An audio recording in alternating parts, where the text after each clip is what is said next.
Hi, and welcome to the second session of Cooking with Colonel D. My name is Cunningham, and I'm a chef here at Colonel D Gourmet Herbs and Spices. Today we're going to be preparing a corned beef special. Due to this time of the year, it's getting close to St. Patty's Day.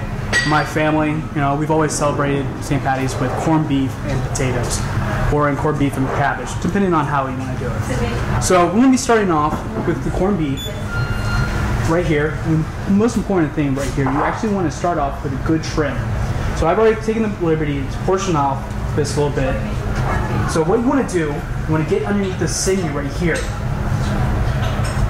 You want to make sure that you can help get this real trim. This is just help clean it up in the process. So corned beef actually comes about from an old Germanic term, from the word of kurma. So that it literally translates to little seeds of anything. So what I'm looking for right now is making sure that everything's kind of tender. And so what I'm going to do to help infiltrate within the brine, I'm going to help puncture this along the grain.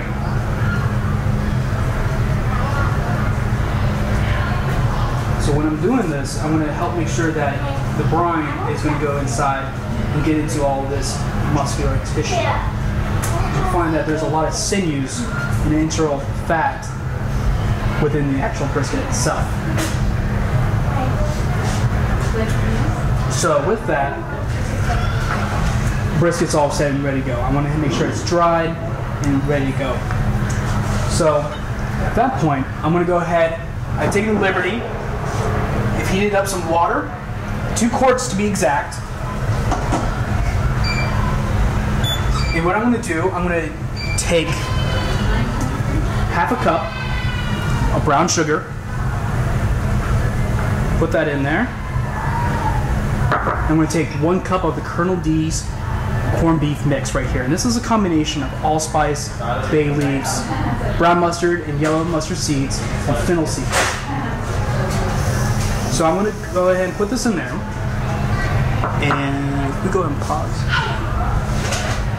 So, since I've added this stuff, what I'm going to do, I'm going to literally keep on stirring this constantly until the salt and the sugar is dissolved. And this will help formulate the brining mixture.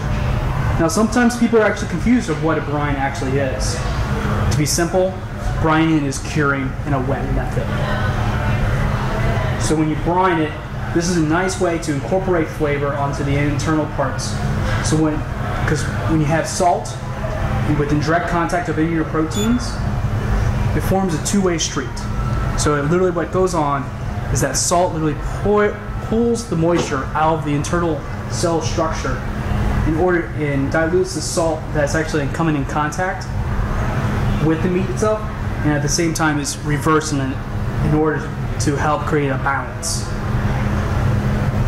So I put sugar in there because sugar actually has the same response.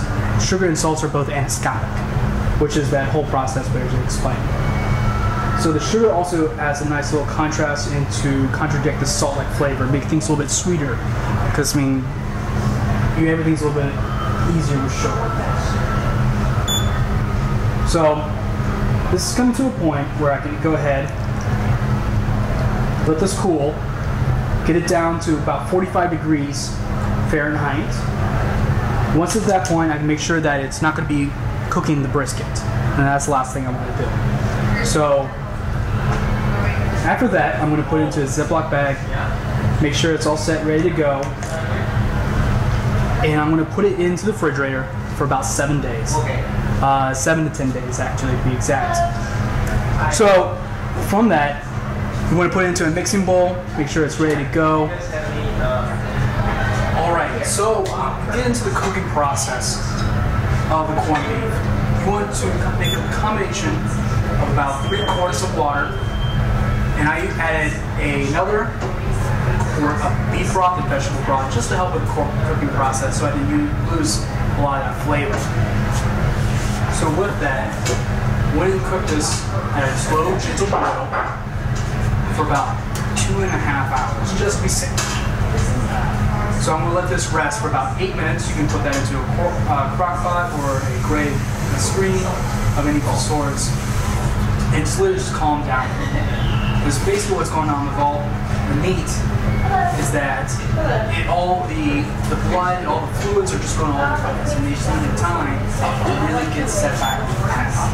So I'm going to go ahead and set this over here. So with the corned beef out and rested, I'm going to go ahead and take my boning knife, make sure it's at a nice sharp blade. And a lot of times, I don't know, in my family, a lot of people don't like to eat the fat. Let's keep that fat, because fat is flavor. You can use this, render it down for either for your mashed potatoes or whatever you want to do. It's amazing flavor. All right, so keep that fat. It is absolutely important. You can add a little bit of rosemary to it, a little bit of thyme, render it at a low heat, and you're just going to produce amazing flavor. Throw that into mashed potatoes with some onions, and you'll love it. So what I'm going to do right here, I'm going to slice against the grain, and that's very important to do with any corned beef. And when you can do this, even for your nice St. Patrick's Day dinner, or if you want to, you can cool this off, shave it to use it for your Reuben sandwiches. And I want to thank you so much for coming in today and joining us. And be sure to come in and stop and see us at any point in time at either Finley Market or Jungle Gyms. Thank you very much, everyone, for that. And good eats.